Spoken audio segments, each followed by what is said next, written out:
Hi, everybody. I'm thrilled to be interviewing Hugo Balta, a friend and colleague. And I think the City Biz audience is really going to appreciate the depth and scope of knowledge and experience of Hugo. Hi, Hugo. Welcome to City Biz. Hi, David. Happy to be here. Hugo's a 30-some-odd year multimedia journalist with major experience with NBC, Telemundo, ABC, CBS, PBS, and he's currently the publisher of the Latino news network, which I have some knowledge of, given that they have published in a publication I'm familiar with called the Fulcrum. As if Hugo doesn't have enough to do, he's also an adjunct professor, I believe at Columbia. So he's a very busy man. I could go on for another 20 minutes with his bio, but we've got a lot to talk about. So maybe the best way to start, Hugo, I believe that you have an interview series of yourself called Three Questions? If you could tell us a little about it, that might be an interesting way to start. Yes, and again, thank you very much for this invitation. So, 30 plus years, I've certainly been around the block a couple of times, especially as you could see from my white beard. And you've mentioned Three Questions With. So Three Questions With is an initiative born from the Latino News Network. And as you've mentioned, I'm the publisher of LNN. Three Questions With is a public affairs program that really that highlights and speaks to thought leaders in the community about the social determinants of health. So we're talking about the economy, education, the environment, and really talk not only about the work that they're doing in that space, also, of course, a topical of what's happening in the last couple of weeks, months, years, but also to get to know them. Because too often when these thought leaders are quoted or we hear or see them in 15-second increments, whether it's television or an audio, we only know them by name and title, but we really don't get to know who they are. And especially when we're talking about the Latino community and other marginalized communities, these thought leaders are not only inspirational in the work that they do, but they're aspirational because they're leaders in the community and the work that they do. So getting to know who they are often is a reflection of maybe somebody who's listening or watching and saying, if this person looks like me, this person sounds like me, has a similar background. If they can do it, why not me? So it's really a program that highlights topics that are relevant to the Latino Hispanic community, but also introduces us to some of these leaders, some of these unsung heroes that are lifting the community up.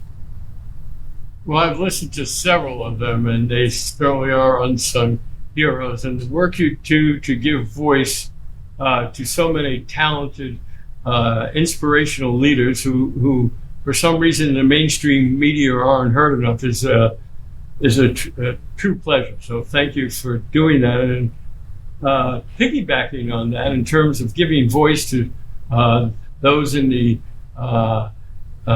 Hispanic Latino community. Tell us a little about Latino News Network. How often is it published? How does one find it?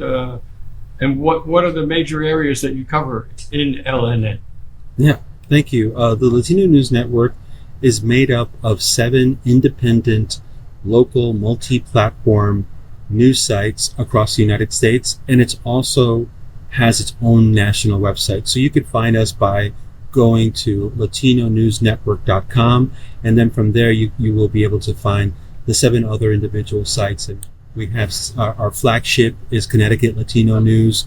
I'm currently a resident of Chicago. I've been living here for the past 5 years, and we have Illinois Latino News. And the most recent launch has been Washington Latino News in the West Coast.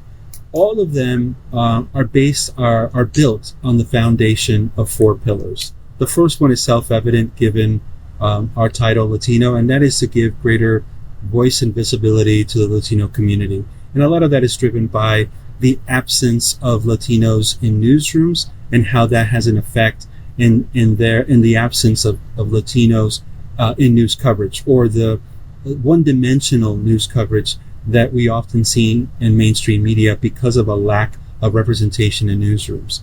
The second pillar is to amplify the work of others in doing the same. So we have partners with news media, we have partners with community outreach organizations that are embedded in the communities where Hispanic Latino live. We have partnerships in schools of higher education in working with students and educators.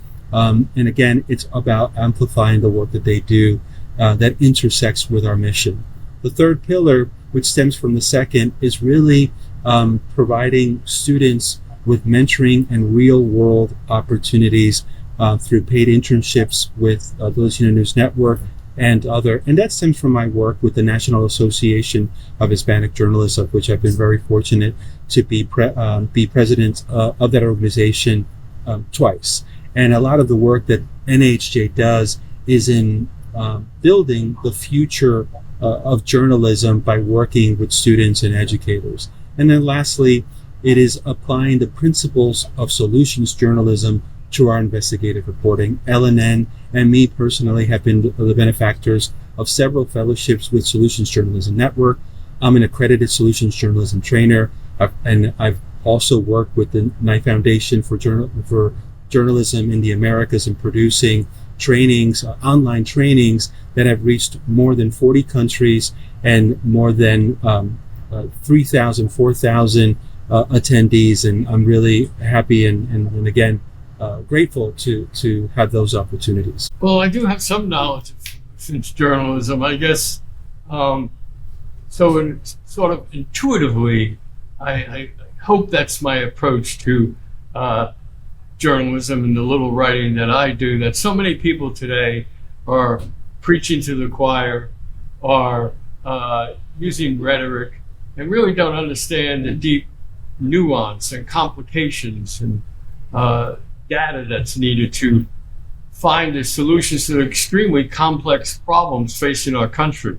You know, it doesn't do any good just to yell and scream and say this is right and you're wrong. So maybe you could tell our City Biz audience a little about some of the metrics, the key aspects of solutions journalism.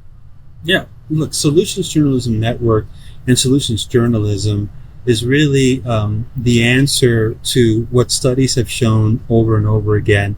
And that's just that the audiences, the population, are just tired of the noise, as you have mentioned.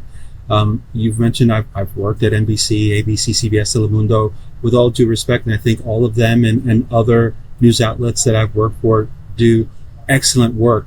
But generally speaking, too often what they're doing is providing content that is overly focused on the problems and not enough on the solutions to those problems. And over time, that just becomes background noise.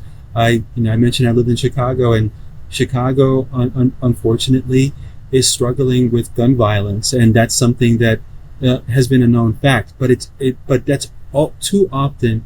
That is what is seen and heard in local news media. And so when I made the decision to move to Chicago, a lot of my friends from the East Coast were, looking at me with eyes wide open and saying, "Do you really want to do that?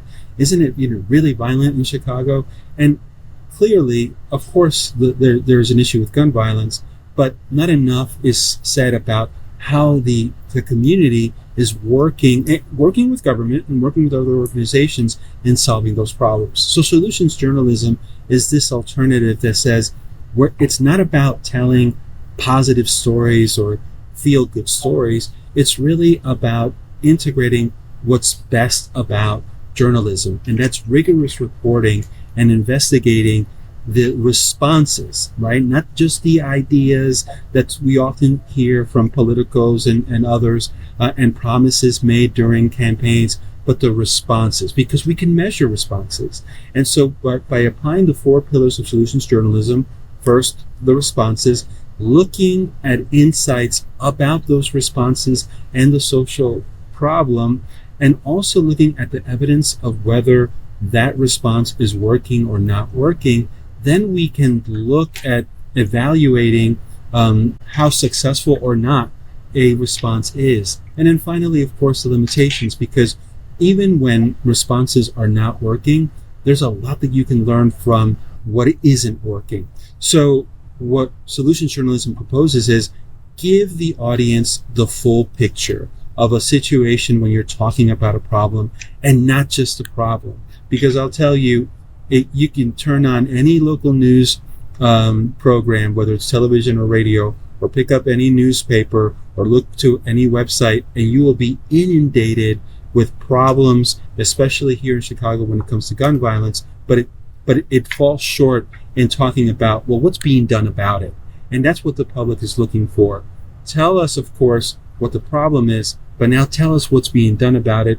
And that also has a direct effect in inspiring people to be civically involved. The more you know about what the elected officials and other leadership are doing, the more you're going to be invested in ensuring that you're participating in local, state, and national elections in order to elect the people who will be entrenched in working on the solutions to the problems that face our nation. Well, having watching a bit of the Republican convention now, and not to pick on the Republicans, it'll be same in the Democratic convention. Giving people the full picture is something that is not common with our politicians, but related to the full picture and related to solutions journalism and related to the upcoming elections, are there particular issues of concern that are most concerning, in your opinion, to the Hispanic and Latino community? Or are they pretty much like all Americans? Each individual has different things they're most concerned about. I'm curious as to your thoughts on that. And I think that's the right question to ask. Too often, and again, not to beat a dead horse, because of the lack of Hispanic Latino representation in newsrooms, when it comes to the general election, and I would also say to a certain extent local and state elections, when mainstream media talks about the Latino electorate, it's as if they're a monolithic group, and they're anything but. A Hispanic Latino in New York City is very different than a Hispanic Latino in Southern California and everywhere in between. So when we look at the 2020 election and we look at the coverage of that election and how Hispanic Latinos were sort of captured or talked about in mainstream media, it was very oversimplistic. And then when we look at the results of the 2020 election, and people are surprised in regard to how, for example, Hispanic Latinos voted in the state of Florida, or specifically Southern Florida and Texas, versus other Hispanic Latinos in, say, Chicago and Cook County or California, people scratch their heads because they don't understand how there could be so many Hispanic Latinos that supported in 2020 then President Donald Trump versus President Joe Biden as a candidate back then.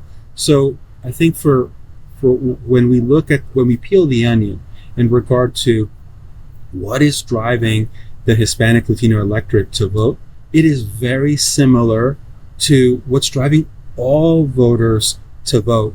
And it starts with the economy, of course. It talks about public safety, health, education. Immigration is absolutely important, but it doesn't even make the top 10. But if you look to mainstream media, it gives the impression that that's the number one topic that's driving Hispanic Latinos to vote. And that's just simply not true. So for me, it's almost perennial, unfortunately. It is to have conversations that really chip away at a lot of stereotypes that are overblown in mainstream media, and really have open discussions about the similarities that Hispanic Latinos have with other registered voters in this general election, as well as other elections. Well, that's fascinating. Earlier on when we were talking about 3 questions and the interviews you do, you talked about the stories, which are really important, the human connection stories. So let me ask you a question about your story. Where did you grow up? And when you were a young man, did you have a vision early on that you wanted to be a public face, that you wanted to be a journalist, or is that something that sort of just happened? You fell into it. Yeah, tell us a little about your story, Hugo. I like all of us, right? We're influenced by a number of things: our first teachers, our parents, where we grew up, our education, our background. I'm the proud son of Peruvian immigrants who came to the United States.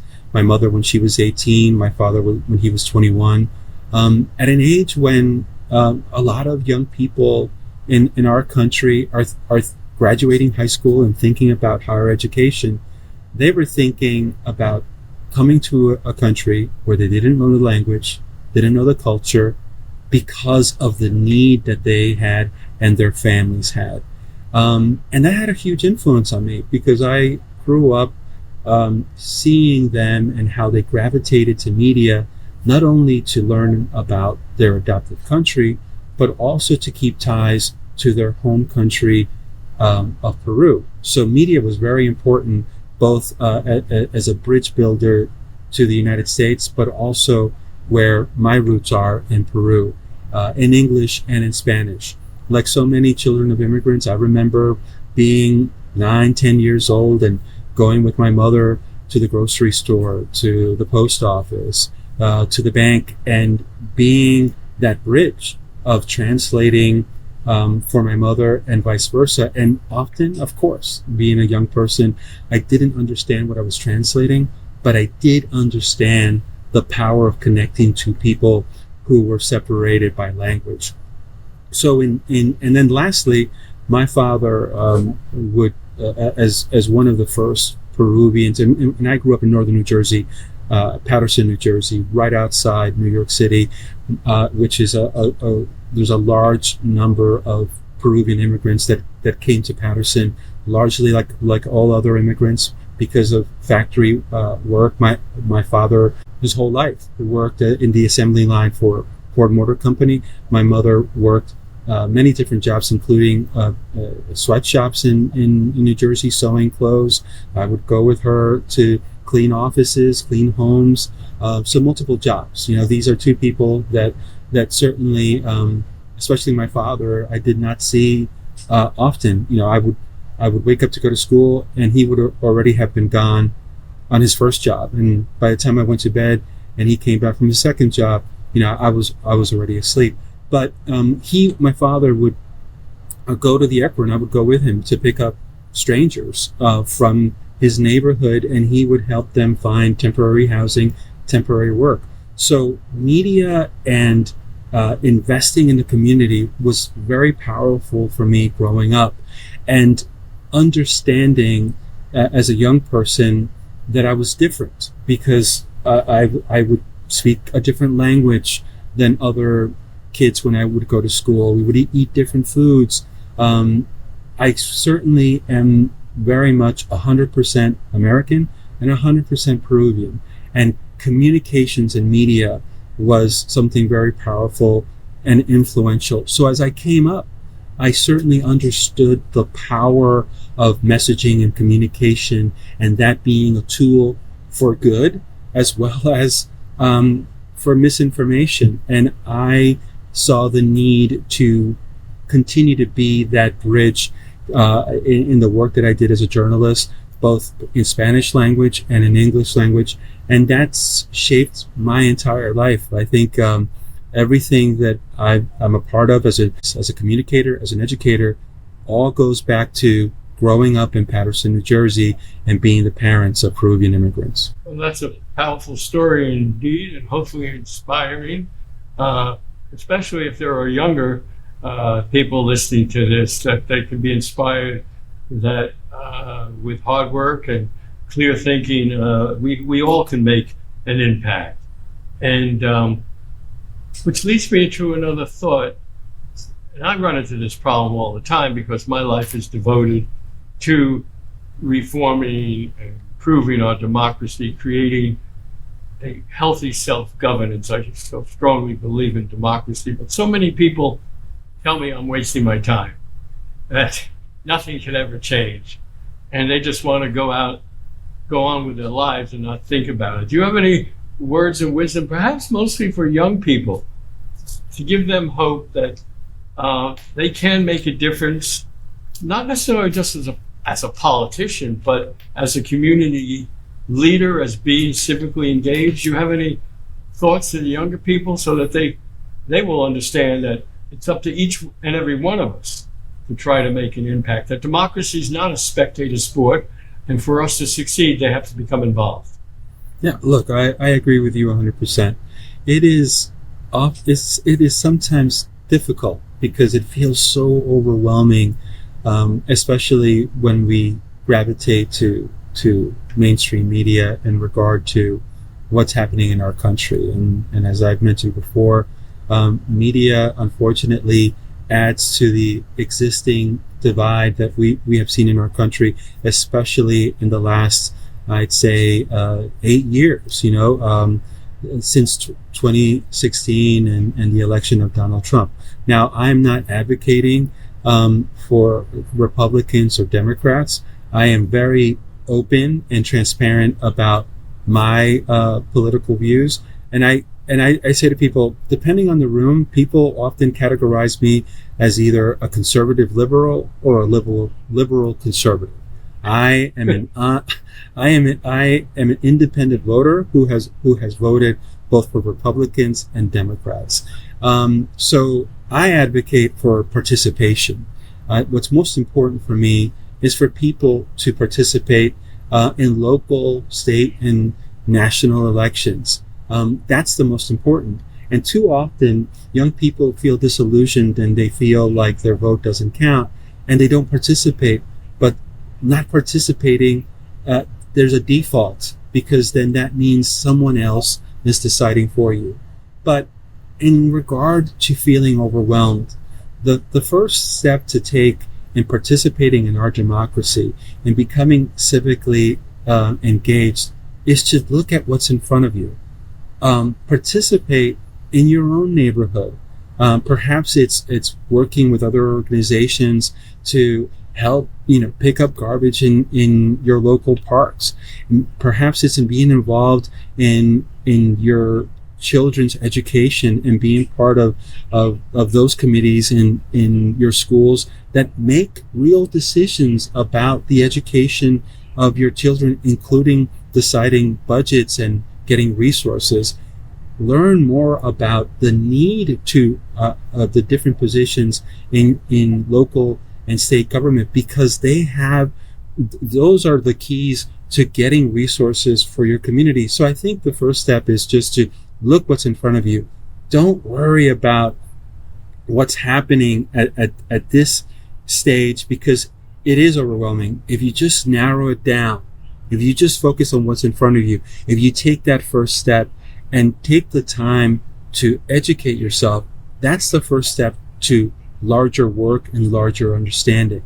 I think too often, when we look at cable news shows, certainly national news shows, it's all the big picture, right? It is from a figurative balcony view.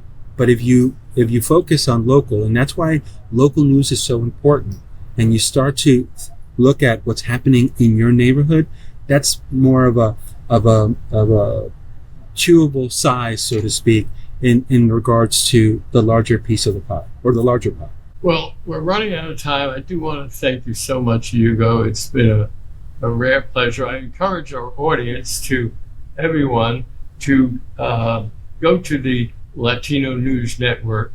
It's a network for all Americans. There are so many inspiring stories that we can all learn from. So thank you for what you do for the Hispanic Latino community and what you do for our democracy and our nation. So it's been a great pleasure. Thank you, Hugo.